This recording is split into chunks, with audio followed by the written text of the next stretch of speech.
What's up, you guys? Ras Atiat here in Singapore, and thank you so much for joining me back on my Night Owl podcast. I can't tell you what it means to me to have you listen in, because this is my safe space that I have cleared for me to be able to talk about the thoughts that go through my brain, the theories that I've learned, the theories that I've applied, the ideas that I'm contemplating, the reasons that I'm suddenly starting to connect the dots on certain things. And so for the last couple of episodes, you've been able to listen in on what I think about the buildup of emotions in a relationship, how you try really hard to decide whether or not to say something or not, and then you kind of keep things to yourself. You keep saying no to yourself in order to keep the peace around you, only to start a war within yourself. And at one point, all of that kind of builds to this big crescendo moment where you kind of break down or end up breaking up with someone.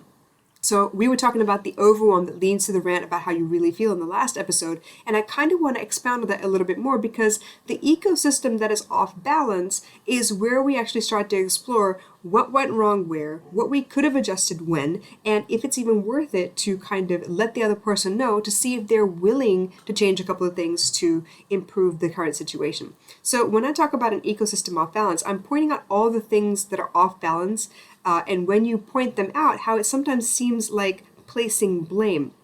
Now, for some reason, we're unable to voice our opinions without someone listening taking offense to what we're saying. It's very difficult to find people who are able to stay objective as you speak to them. As in, I can't explain anything that I'm upset about without somebody feeling, put upon or immediately insulted by something that I said. So with that being said, I want to kind of dive into the idea that the buildup of emotions is important, right? It's a series of decisions that we've made to either say something or not say something. And then when we're not able to say those things, they kind of burst out of us. Sometimes we find ways to kind of let them leak out. And what I mean by the leak is sometimes you end up in a passive-aggressive situation where you're kind of insulting the person passively. You're making snide remarks. You're making fun. You're poking at the person instead of outright telling them what you're upset about and why it upsets you and what they could possibly do to adjust it.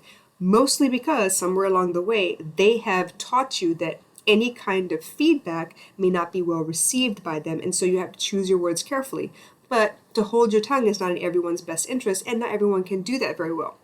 So that's why I talked about the breakdown in the last episode, where the overwhelm leads to a rant about how you really feel. That heightened emotional state where you're yelling at the other person and telling them everything that they went wrong. It's like the laundry list of the things that went wrong.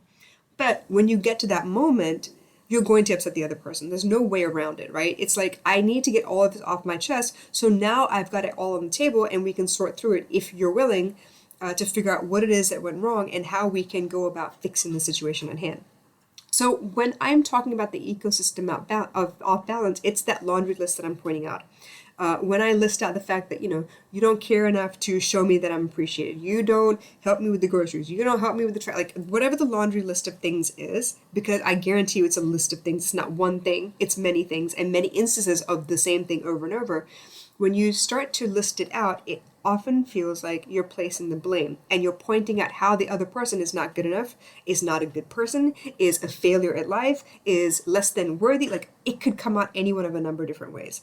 But the point is to actually get it out in the open so you can finally talk about it. Now, how we get to a state of emotions where both parties are kind of settled enough to really talk about this is another story altogether. But I want to kind of take a look at the fact that sometimes it sounds like placing blame. If I stand out in a group of my friends and point out the fact that, I don't like it how certain people treat me a certain way, if they happen to be a group of people that can be collectively described as African American or collectively described as female versus male, immediately someone in that group is going to be like, well, I belong to that category. Are you concerning me too? Are you blaming me too? Are you holding me accountable as well? Which means I can't effectively tell you what the problem is without you getting sidetracked by the language I'm using. But let's face it, we only have a limited amount of language that we can use anyway. Until we're taught better, until we're given the space to actually express ourselves the way we need to in order to get to the underlying issue at hand, I feel like we get caught up in the words a lot. And when we get caught up in the words, we tend to miss the point entirely. If I say, hey, you know what, you could have done this, whereas so-and-so did that instead, suddenly you find yourself being compared to somebody you don't want to be compared to at all. And now you're looking at it like, oh, well, if you like it so much over there, why don't you go over there instead? Instead of listening to the fact that I said you could have done a specific thing differently, and instead of asking me how you could have done it differently or how I could teach you to do it differently, you've gone off on a tangent about how the other person is not your equal, not to be compared with you, and why are you even bringing that person's name up? So if you understand what my meaning is, sometimes the ecosystem being off balance also comes with this side serving of a lack of effective vocabulary to communicate the issue at hand. And I wonder if there's actually anything that we can do about that outside of just spew it out first off, and then we go about picking apart what's actually been said and what actually needs to be addressed. Now, I also know that when we give up that laundry list of things that isn't working for us, that we're not happy with, a lot of times, depending on how it's being received in the moment, we may go so far as to add extra words purposely aimed at hurting the other person to get their attention.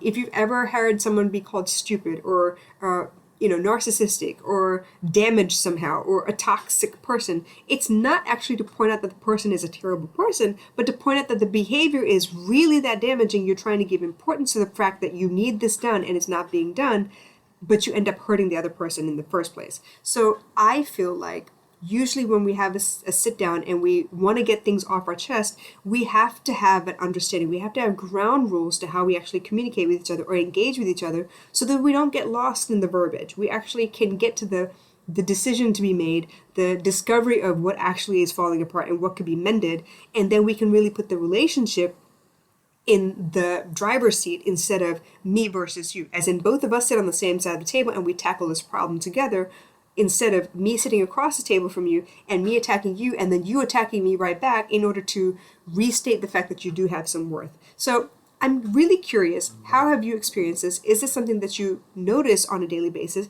And what would you do differently? Is this something that you realize that we kind of have to blur it out and then clean up the mess of?